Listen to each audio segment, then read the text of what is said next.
Coming up, this band hit the top 10 with a synth pop hit that has now become a quintessential song of the neon decade, known as the 80s. And they had another top 40 hit immediately after that. But then the band's male-female principals were fired and replaced with another female-male duo. And that version of the band had a top 10 hit at the end of the decade, just a few years after that. And then they broke up.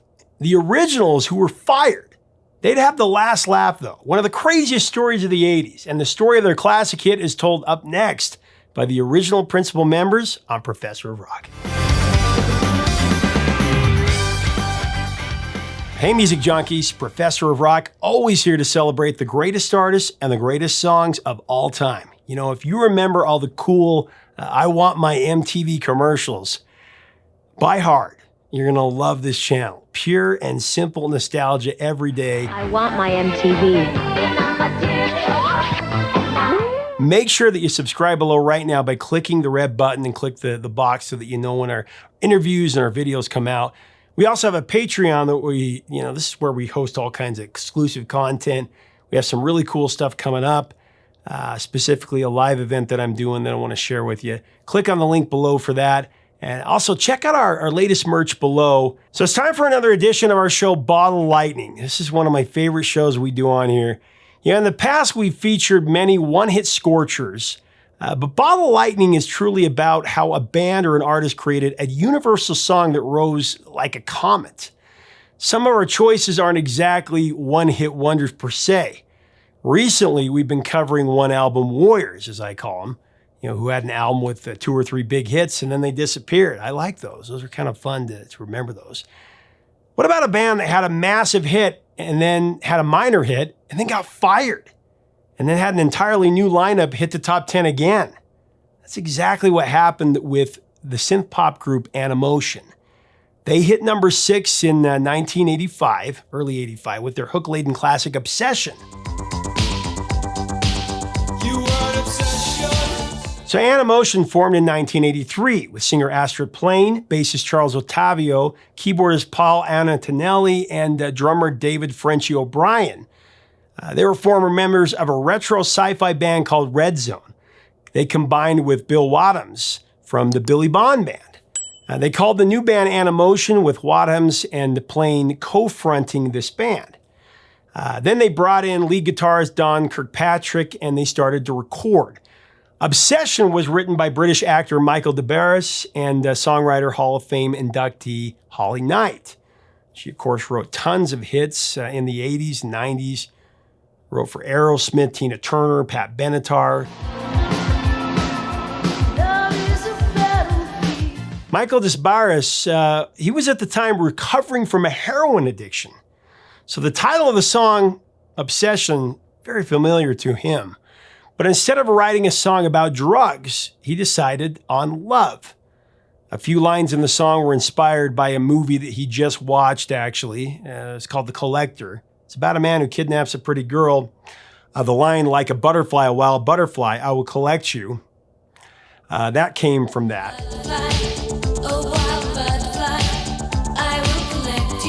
Holly Knight, she came up with the bass rhythm in the song, and they were off to the races from there. Now, the two of them actually cut a version of the song first for the movie A Night in Heaven. And when Animotion, their version, they took the song to number 6. That was in early 85.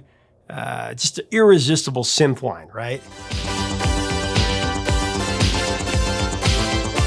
It also went top 5 in the UK, and it charted twice on the dance charts. Once in 84 and then again in 86 with I Engineer. Animotion had another hit called Let 'Em Go. That went to number 39. Like I said, another semi-hit called I Engineer, written again by Holly Knight, along with Elton John co-writer Bernie Taupin and Mike Chapman. After that, the band had become massive overseas, especially in Germany. This is when all hell broke loose. Antonelli and O'Brien left, and keyboardist Greg Smith and drummer Jim Blair replaced them.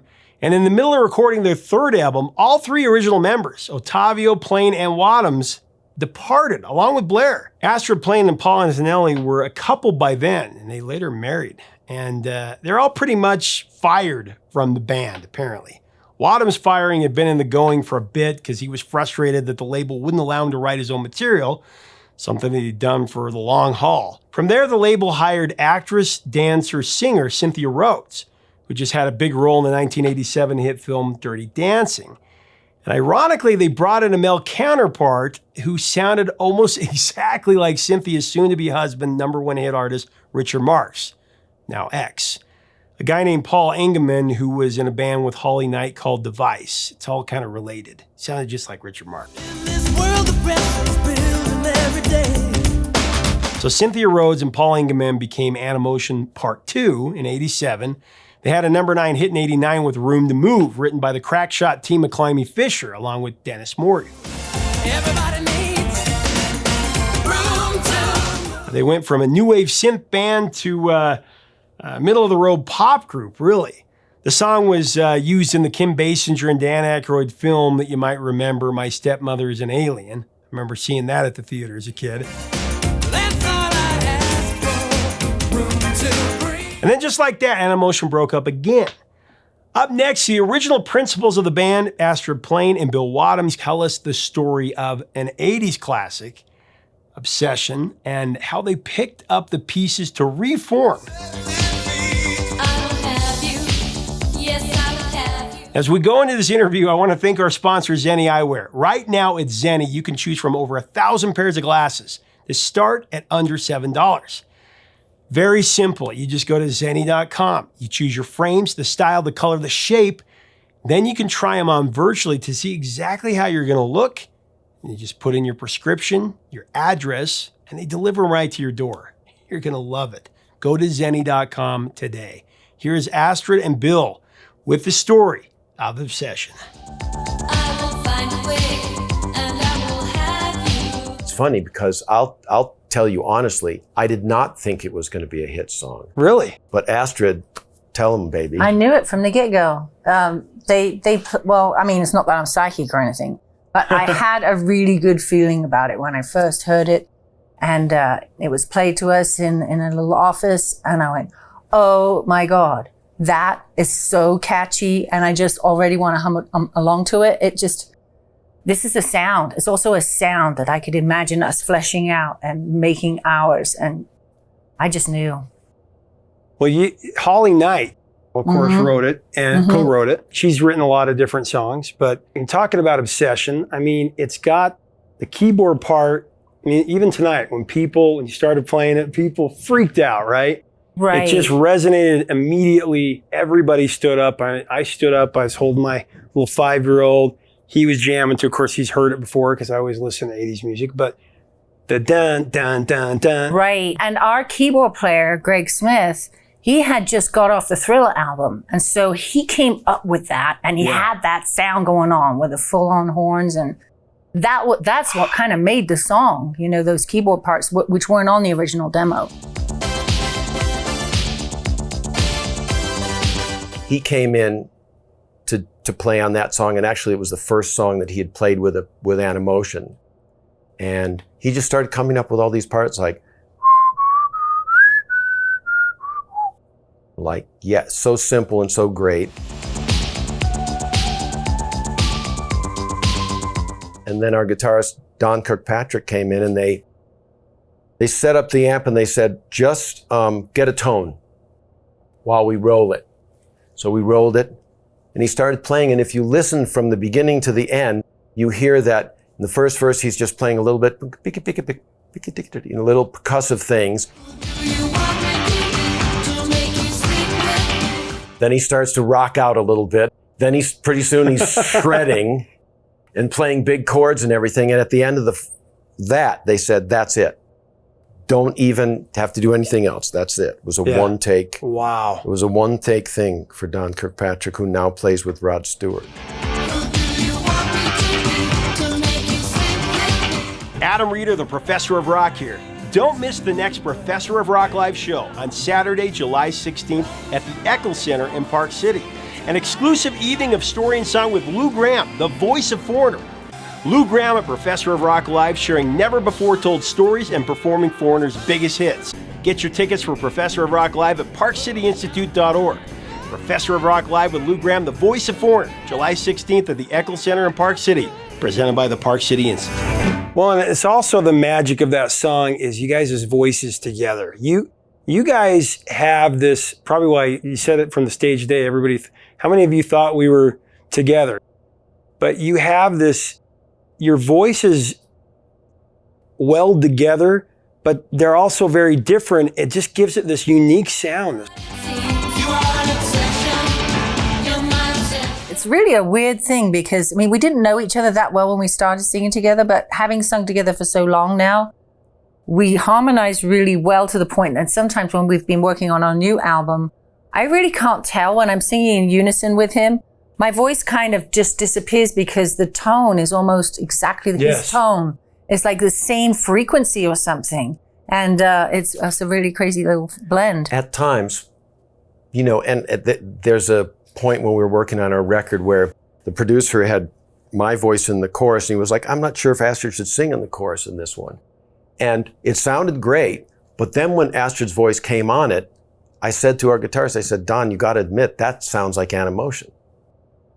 It's got that iconic sound. It's different, and it's got that iconic sound. And so we're like, there it is. It's kind of...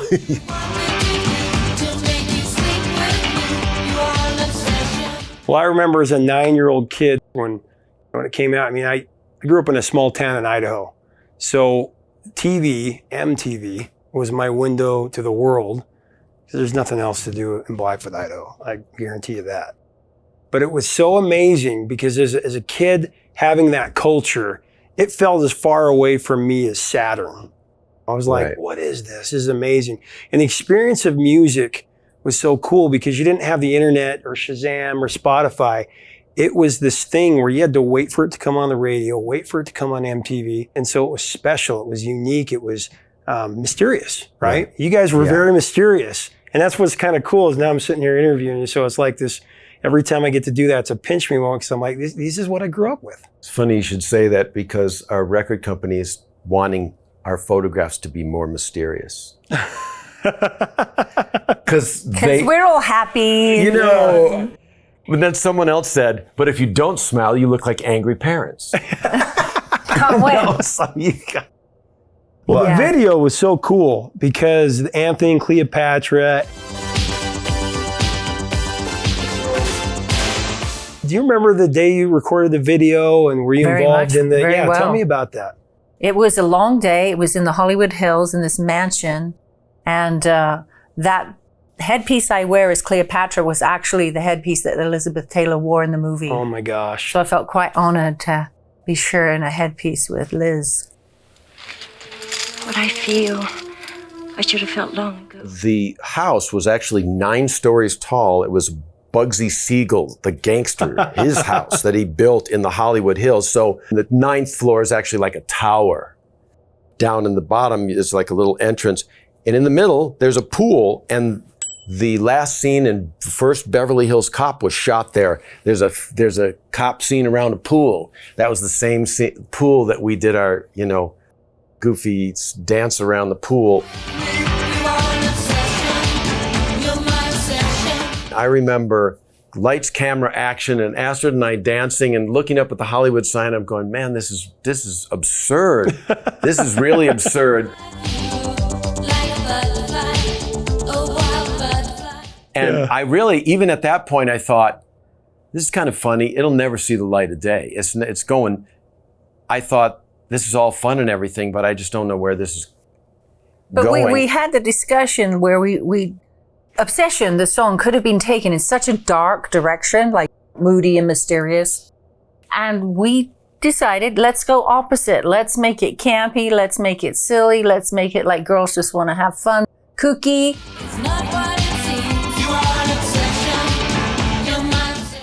That's kind of really who we are deep down. Actually, to be honest, Astrid, that's where we're kind of different, is that Astrid is exactly how she just described.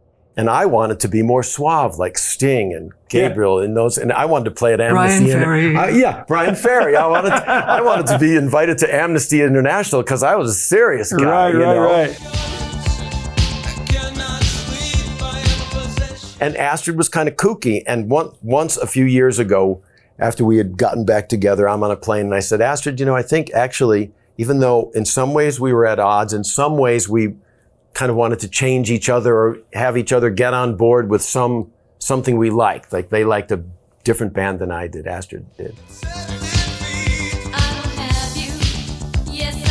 But ultimately, I said to Astrid, I think it was actually our differences that made the chemistry kind of interesting. Yeah. Yeah. Yeah, it's funny. You think you want to be serious, but you're so goofy on stage sometimes. I beg to differ. It's just how I wanted to. It's who I wanted to be. I'm sorry, I didn't kind of live up to the dream. Right. But it's funny that dreams realized, like being able to record an album, being able to perform to an appreciative audience, to sing somewhere. That definitely is the good part of it. But a lot of us feel like, well, if we should have gone on that Depeche Mode tour in 1986. We were invited to go on the full thing. We didn't, and there were some really valid reasons why we didn't.